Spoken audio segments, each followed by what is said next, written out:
Education with Shantanu চ্যানেলে তোমাদের সকলকে স্বাগত জানাই। দ্বিতীয় পর্যায়ক্রমিক মূল্যায়ন 2026-এর তৃতীয় শ্রেণীর বাংলা প্রশ্নপত্র নিয়ে আজকে হাজির হলাম। তৃতীয় শ্রেণীর বাংলা প্রশ্নপত্র আজকে বিস্তারিত আলোচনা করতে চলেছি যে দ্বিতীয় পরীক্ষায় কি কি প্রশ্ন আসতে চলেছে এবং তোমাদের কততে পরীক্ষা হবে সমস্ত কিছু কিন্তু বিস্তারিত জানাতে চলেছি। তো দ্বিতীয় পর্যায়ক্রমিক মূল্যায়ন 2026-এ তৃতীয় শ্রেণীর বাংলা পরীক্ষা হতে চলেছে 30 নম্বরে। সময় থাকছে তোমাদের জন্য 60 মিনিট এবং এই প্রশ্নপত্রটি কিন্তু দ্বিতীয় পর্যায়ক্রমিক মূল্যায়ন সিসিই পদ্ধতি অনুসরণ করে প্রশ্নপত্রটি তৈরি করা হয়েছে। তোমাদের এখানে নাম লিখতে হবে, তারপর এখানে রোলের জায়গায় রোল লিখতে হবে। এবার চলো দেখা যাক প্রশ্নপত্রটি কি বলেছে। এক জায়গায় বলেছে একটি বাক্যে উত্তর দাও, যেখানে 7টি প্রশ্নের জন্য থাকছে তোমাদের 7 নম্বর। নৌকাযাত্রা কবিতাটি কার লেখা? উত্তর দেখো, আমি হাইলাইট করে দিয়েছি তোমাদের জন্য। নৌকাযাত্রা কবিতাটি রবীন্দ্রনাথ ঠাকুরের লেখা, তোমরা দেখতে পাচ্ছ। ঢেউয়ের তালে তালে গল্পের ডিউক হাসতে হাসতে গড়িয়ে পড়েছিল কেন? প্রশ্নপত্র এই যে, তো উত্তর হবে এটি। ডিউক হাসতে হাসতে গড়িয়ে পড়েছিল কারণ লেখক যখন কচ্ছপটাকে ব্যাটারি ছুঁড়ে মেরেছিল তখন আদর করছে ভেবে এগিয়ে এসেছিল। এইভাবে ভেবে কিন্তু ডিউক হাসতে হাসতে গড়িয়ে পড়েছিল। পর্যটক করেন যিনি, তাকে কি বলা হয়? উত্তর হবে পর্যটন করেন যিনি, তাকে বলা হয় পর্যটক। মানুষ কিভাবে তখন যাতায়াত করতো? মানুষ যখন হেঁটে যাতায়াত করতো, গাছেরা মানুষের বাক্স বয়ে নিয়ে যাওয়ার দায়িত্ব পালন করত। লিপি কখন বাগানে যায়? স্কুল ছুটি হলেই কিন্তু লিপি বাগানে চলে যায়। সাথী গল্পে ঘননীল ছায়ার মতো কাদের দেখা যায়? বনে যেসব লতা পাতা গলাগলি করে আছে তাদের নীল ছায়ার মতো দেখা যায়। ভ্রমণ শব্দটির অর্থ লেখো। ভ্রমণ শব্দটির অর্থ হচ্ছে ঘুরতে যাওয়া বা বেড়ানো। এলোমেলো বর্ণগুলোকে সাজিয়ে নতুন একটি শব্দ তৈরি করতে হবে। যেখানে তোমাদের 4টি প্রশ্নের জন্য থাকছে কিন্তু 4 নম্বর, অর্থাৎ প্রতিটি প্রশ্নের মান থাকতে চলেছে তোমাদের জন্য 1 নম্বর করে।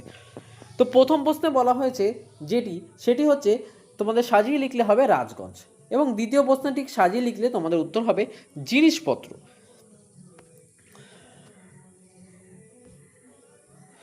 তৃতীয় প্রশ্নে যদি সাজিয়ে লেখা হয় উত্তর হবে শ্যামবাজার, এবং চতুর্থ প্রশ্নে হতে চলেছে গাছপালা। বিপরীত শব্দ লেখো। 4টি প্রশ্নের জন্য থাকছে কিন্তু 4 নম্বর, অর্থাৎ প্রতিটি প্রশ্নের মান থাকছে 1 করে। কদাকে বলেছে একদল, উত্তর হবে দলহীন। ঘন হবে পাতলা, বিরাট হবে ক্ষুদ্র বা ছোট, যে কোনো একটি লিখতে পারো। ঘরে হবে বাইরে। শূন্যস্থান পূরণ করো, যেখানে 4টি প্রশ্নের জন্য তোমাদের থাকছে আবারও 4 নম্বর। জল কেটে এগিয়ে চলেছে ড্যাশ, জল কেটে এগিয়ে চলেছে আঙড়ে। তারা দুটিতে ড্যাশ কত বকাবকি করে? উত্তর হবে মিছিমিছি কত বকাবকি করে। পুতুলেরা ড্যাশ শব্দে নেচে উঠছে, উত্তর হবে টুংটাং শব্দে নেচে ওঠে। তুই মেয়ের হাতে ড্যাশ দিতে চাইছিলি, উত্তর হবে কাকন দিতে চাইছিলি। এরপর রয়েছে বর্ণ বিশ্লেষণ করো, যেখানে তোমাদের 4টি প্রশ্নের জন্য থাকছে আবারও 4 নম্বর, অর্থাৎ প্রতিটি প্রশ্নের মান হতে চলেছে 1 করে। তো প্রথমে লেখা আছে কদাকে ভীষণ, অর্থাৎ ভ যোগ দীর্ঘই আছে, তাই জন্য দীর্ঘই লিখবো, যোগ পেটকাটা স যোগ মূর্ধন্য। এরপরে খদাকে আছে আনন্দ, আ যোগ ন যোগ অ যোগ ন যোগ দ যোগ অ, ঠিক আছে। এরপরে রয়েছে বিশ্বাস হবে ব রস্যই যোগ তালিবেশ্বর যোগ ব যুক্ত আ যোগ দন্তেশ্বর যোগ অ। এরপর রয়েছে আকাশ, আকাশ হবে আ যুক্ত ক হসন্ত যোগ আ যুক্ত শয় হসন্ত। এরপর রয়েছে 6 থেকে বাক্য রচনা করো, যেখানে 4টি প্রশ্নের জন্য থাকছে তোমাদের আবারও 4 নম্বর। প্রথম প্রশ্নটি রয়েছে বাধা। এখান থেকে বাক্য রচনা তোমরা নিজেদের মতো করতে পারো। উত্তর হয়েছে তিনি তার কাছে কাউকে বাধা দিতে দেন না। খ থেকে বলেছে হাজির, শিক্ষার্থীরা সবাই ক্লাসে হাজির। গ থেকে বলেছে পিশাচ, কেউ কেউ পিশাচ সাধনা করে এমন কথাও শোনা যায়। তোমরা যদি নিজেদের বানানো কিছু লিখতে চাও তাহলে কিন্তু সেগুলোও লিখতে পারো। এরপর ঘ দাগে যেটি রয়েছে সেটি বলেছে আকাশে ঘুড়ি ওড়ানো একটি জনপ্রিয় খেলা, অর্থাৎ ঘুড়ি দিয়ে বাক্য রচনা করতে বলেছিল। তো নিজের ভাষায় উত্তর লেখো। যেটি প্রশ্ন রয়েছে পরীদের কী কারণে কষ্ট হতো?